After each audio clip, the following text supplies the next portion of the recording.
Guys, അങ്ങനെ നമ്മുടെ physics എക്സാമും കഴിഞ്ഞിട്ടുണ്ട്. അപ്പോൾ ഇന്ന് അതിൻ്റെ റിവ്യൂ ആണ്. അപ്പോൾ ആദ്യം തന്നെ പറയാനുള്ള കാര്യം, ഇതുവരെ കഴിഞ്ഞ എക്സാമുകളിൽ എനിക്ക് ഏറ്റവും ഇഷ്ടപ്പെടാത്ത എക്സാമായിരുന്നു ഇത്. അതിൻ്റെ കാരണം നമുക്ക് ക്വസ്റ്റ്യൻ പേപ്പർ കണ്ടുകൊണ്ട് തന്നെ പറയാം.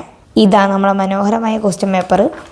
ഈ ആദ്യത്തെ 7 1 വേർഡ് കണ്ടിട്ട് തന്നെ എൻ്റെ ഏകദേശം മൂടെല്ലാം പോയിന്. കാരണം ആകെ 2 3 ഇതിൽ മര്യാദക്ക് അറിയില്ലോ, 5 എഴുതുകയും വേണം. അപ്പോൾ ഇതങ്ങനെ കുറച്ച് ആലോചിച്ചിട്ട് കുറച്ച് സമയം അങ്ങ് പോയി. സാധാരണ നമുക്ക് ഈ 1 വേർഡിൽ നമ്മൾ കൂൾ ഓഫ് ടൈമിൽ വായിക്കുമ്പോൾ തന്നെ നമുക്ക് ഏകദേശം ഒരു ഐഡിയ കിട്ടും. അപ്പം തന്നെ നമ്മൾ വേഗം 5 മിനിറ്റ് അത് എഴുതി അടുത്തതിലേക്ക് പോകും.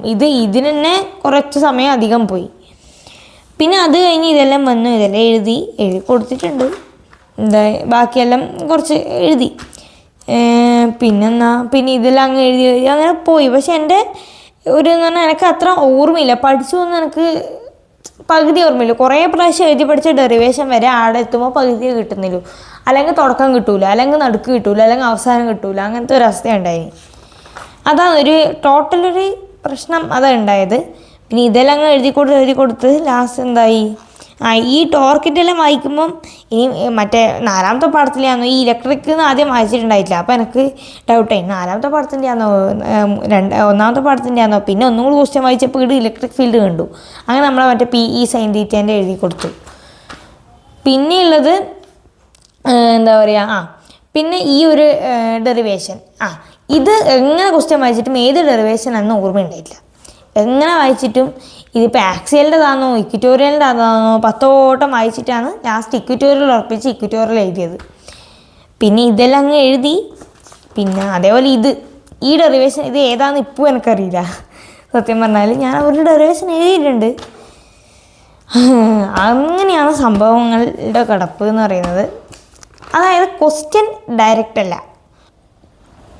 എന്താ പറയുക, നമ്മ ഏത് ഡെറിവേഷനാണെന്ന് മനസ്സിലാക്കിയിട്ട് നമ്മൾ തന്നെ എഴുതണം. അതാണ് പ്രശ്നം. ഇപ്പോൾ ഡെറിവേഷനൊക്കെ ഇപ്പം ഇക്വിറ്റോറിയലിൻ്റെതാണെങ്കിൽ ഇക്വിറ്റോറിയൽ എഴുതൂടോ, derive the equation for equatorial എന്ന് പറഞ്ഞിട്ട് തരുമല്ല. ഇത് നമ്മൾ തന്നെ കണ്ടുപിടിക്കണം ഇക്വിറ്റോറിയൽ ആണോ ആക്സിയലാണോ. അപ്പോൾ അതാണ് കുഴപ്പം. പിന്നെ ഈ വളഞ്ഞ് തിരിഞ്ഞിട്ടാണ് ചോദ്യം ചോദിക്കുന്നത്, ഡയറക്റ്റ് എഴുതില്ല. അതാണ് പ്രശ്നം. അപ്പോൾ അതാണ് പറയാനുള്ള കാര്യം. നിങ്ങളുടെ അഭിപ്രായം നിങ്ങൾക്ക് കമൻറ്റ് ചെയ്തു.